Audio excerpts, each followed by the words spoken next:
Lámpara Azul presenta.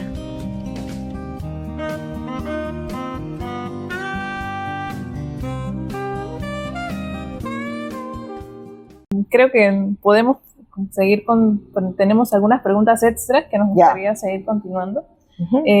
Y es acerca de, digamos, la doble subalternidad que hay en su obra. Digamos, en el caso de, por ejemplo, la orientación sexual, también nos ha comentado que aborda otras clases, nos hemos dado cuenta que se aborda otras clases de subalternidades, ¿no? El tema de la pobreza, por ejemplo, ¿no? Cómo es que, digamos, conjuga esos temas y más que nada ello, ¿no? Cómo es que logra conjugar todos estos temas y cómo siente que está presente en esta sí, es que es una realidad. O sea, si piensan, por ejemplo, en la sexualidad indígena, ¿no? Una amiga mexicana me decía, es que tienen ustedes, por ejemplo, me lo preguntaba hace como 15 años, ¿no? Una imagen erótica, almanaques, por ejemplo, eróticos así con cholitas. ¿Dónde está la sexualidad indígena?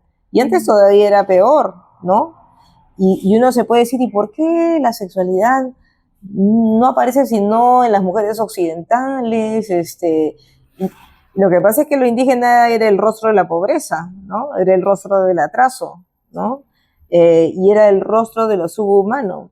Y hay que ser humano para poder tener un deseo sexual y no ser usado como objeto. Y ustedes deben haber leído probablemente los informes de lo que fue el conflicto armado en los 80, de parte de todos los combatientes, Ejército, Sendero Luminoso, etcétera, donde las mujeres eran cosificadas, ¿no?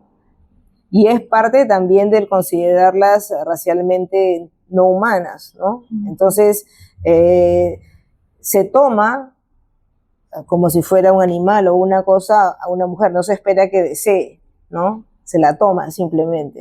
Y esa es una realidad muy, muy bruta, ¿no?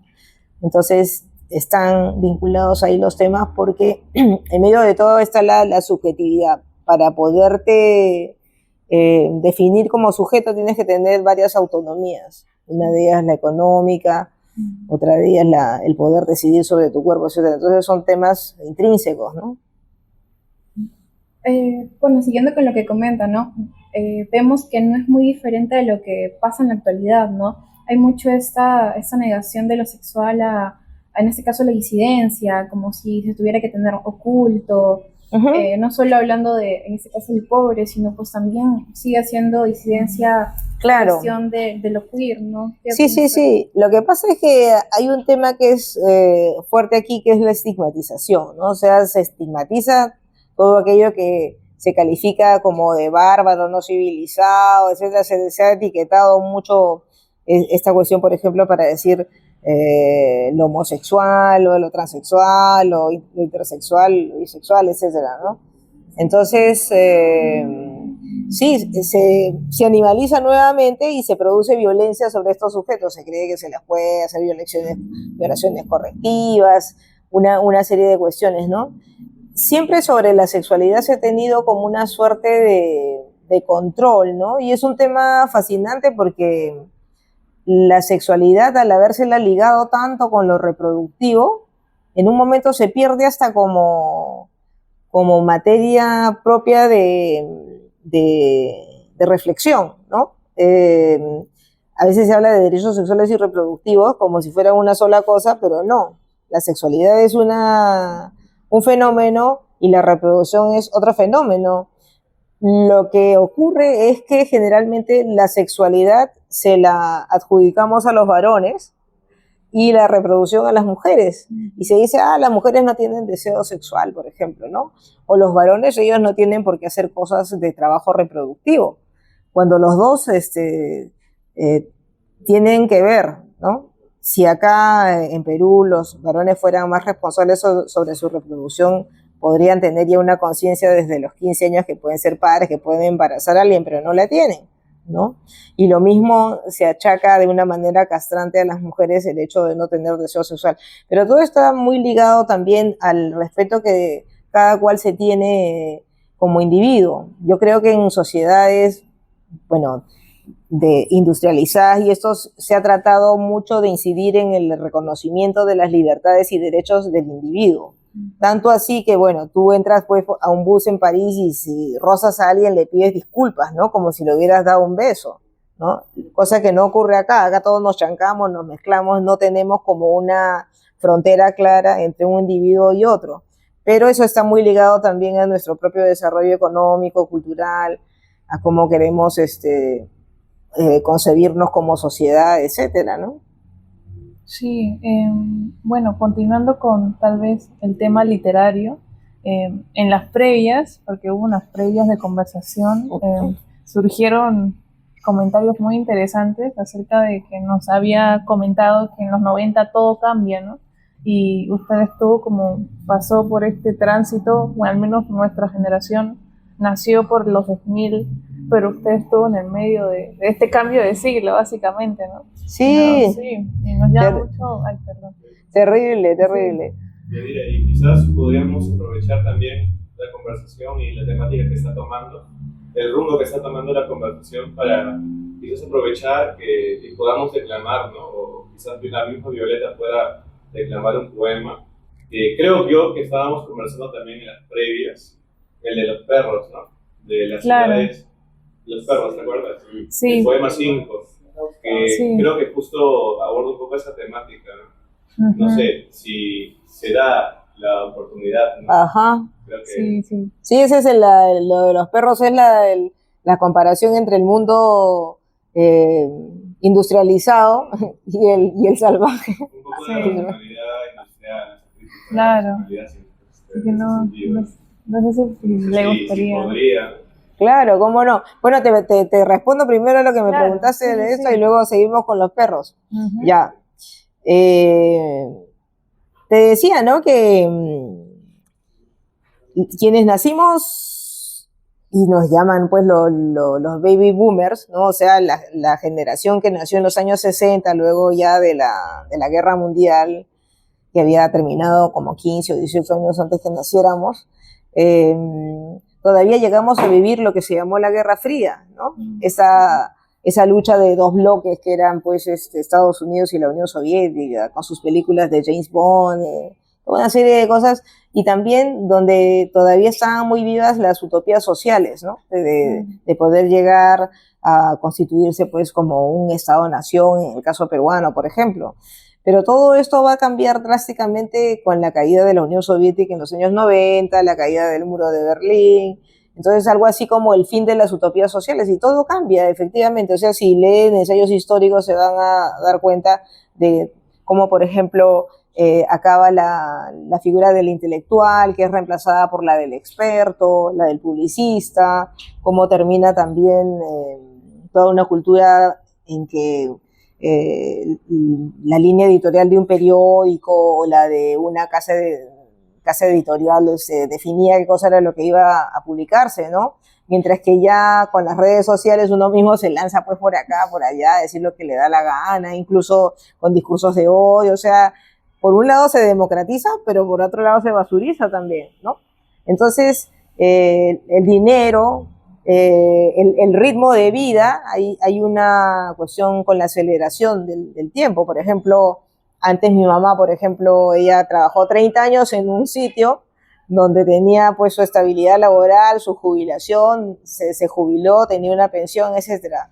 Ya cuando me tocó a mí estar en los 90 con algún trabajo, yo ya no tenía estabilidad laboral, ya eran tiempos distintos como los de ahora, ¿no? Neoliberales, en que no te quedabas sino 1 o 2 años máximo en un trabajo, tenías que ir a otra cosa, el día que no trabajabas no ganabas, no ibas a tener pensión, etcétera. Los cambios ya no eran intergeneracionales, sino intrageneracionales. Cambiabas de casa 40 veces, cambiabas de chica un montón de veces, cambiabas de marido lo mismo, ¿no? Entonces, todo eso se llama aceleración. Entonces, el mundo ya es otro, ¿no? Y es mucho más complejo hacerse del poder. Antes, bueno, armabas a tu guerrilla, pues, y entrabas con tu fusil, derrocabas al gobierno de turno, o lo mismo hacían los militares. Ahora es complejísimo, ¿no? Entras al poder, no puedes dar ningún golpe de Estado, porque hay una suerte de poderes económicos, militares, etcétera, que tienen tramas mucho más complejas, y además que salen del país, ¿no? Que se han globalizado. Ahora vivimos entonces todo ese fenómeno que yo creo que tenemos que pensar, porque hay todavía una falta, me parece, de reflexión sobre hacia dónde va el mundo, y me parece que lo que está ocurriendo actualmente, como que estamos yéndonos hacia la extrema derecha, va a obligar a pensar en todo esto que estoy diciendo, ¿no? Porque estamos regresando un poco a esos aires que se consideraban ya vencidos luego de la Segunda Guerra Mundial. Entonces no es posible que volvamos a los años 30, ¿no? En que tú vas al Museo Judío en Berlín y ves todos los decretos que daba Hitler todos los años, cada mes contra los judíos, y ahora tú ves acá el atropello que hacen en el Congreso todos los días así contra el Estado Nacional, ¿no? Entonces, no se, pareciera que no se aprendieran las lecciones de la historia, pero es todo ello lo que ha ocurrido, y entonces quienes hemos nacido, como te decía, y nos hemos educado con miras hacia una utopía social, no nos damos por vencidos, no nos conformamos con el giro que ha tomado ahora el mundo, ¿no? Nos duele mucho. Creo que es en el mismo pensamiento, bueno, hay escritoras como Rocío Silva, por ejemplo, que es de mi mismo año, que podría pensar lo mismo, ¿no? Esta reflexión la tuvimos, me acuerdo, en la presentación de su antología hace poco.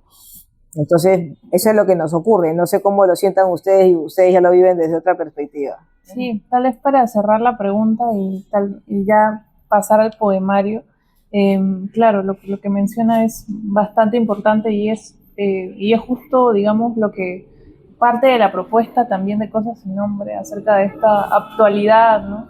Un poco, digamos, complicada a la vez, y nos gustaría saber, teniendo en cuenta tanto lo que su experiencia como Cosas sin Nombre, digamos, ¿cuál cree usted que sea, digamos, el camino, el porvenir de la literatura desde su experiencia en la actualidad, ¿no? ¿Cómo se ve, lo ve evolucionando hasta ahora?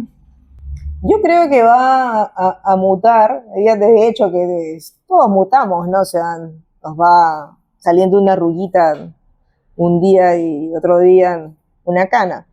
Eso es lo que va a ocurrir con la literatura, ¿no? Ha ido cambiando. Lo que sí deberíamos hacer todas, es una autorreflexión, ¿no? De hacia dónde está yendo ese cambio, ¿no? O sea, cuando hablaba hace un rato y decía, bueno, parece que los intelectuales se volvieron ahora solamente expertos o publicistas, que ahora la literatura cambió de ser, qué sé yo, el alma nacional a hacer otra cosa, o la reflexión del lenguaje, o de la cosmovisión, hacer una literatura de entretenimiento. Entonces, ¿en qué medida ganamos? ¿En qué medida se degrada? Eso es lo que nos debería un poco importar, ¿no? Seguirle el pulso de esa manera. Creo que la literatura tiene para enriquecerse de las múltiples disciplinas, ¿no? Y cuando digo disciplinas, no solamente es en cuanto a contenidos, de que se nutra, como lo ha venido haciendo también, de la sociología, antropología, etcétera, sino de otras artes, ¿no? Hasta de la performance, etcétera, ¿no? De otras cosmovisiones también que tendrían que ser reconocidas. Entonces, ¿cómo nos movemos hacia una literatura que vaya ganando terreno en lugar de perderlo, ¿no? Ahí tendría que ser nuestra resistencia, ¿no? ¿Qué cosas redefinimos ahora como literatura, ¿no? ¿Cuál es el estatuto de lo literario en eso? ¿Hasta dónde el escritor o escritora, o el creador, más bien dicho, para no limitarnos a solo lo escrito, tiene un rol de propuesta? ¿En qué medida se le imponen más bien a veces esclavitudes así de amarrarlo como la gallinita que pone un huevo todos los días, ¿no? Es decir, va a escribir y esto. Entonces, hay una serie de temas, hay que pensar el rol del lector también, la lectoría, qué es lo que ocurre con ella, y en nuestro país, bueno, eso es vasto, ¿no? Sí. Bueno, ahora sí creo que podemos pasar a la lectura del poema. Muy bien, el 5, ¿no? Sí, justo el de los perros, ¿no? Bueno, el nombrado 5. Lo leo primero y después les cuento de dónde nació este poema. Sí, sería genial. Poema 5. Los perros de las ciudades pobres se pasean libremente por las calles. Sin amos, van por sobre la basura, invaden jardines ajenos, se enamoran sin fidelidad. En las ciudades ricas no se ven perros. Circulan bajo horarios fijos cuando la gente duerme. Son perros secretos, caminan sin ladrar. Sin embargo, todos se reconocerían dejando sus olores en las esquinas de una ciudad que juntaría perros ricos y pobres, perros de todas las razas confundidos en un solo ladrido.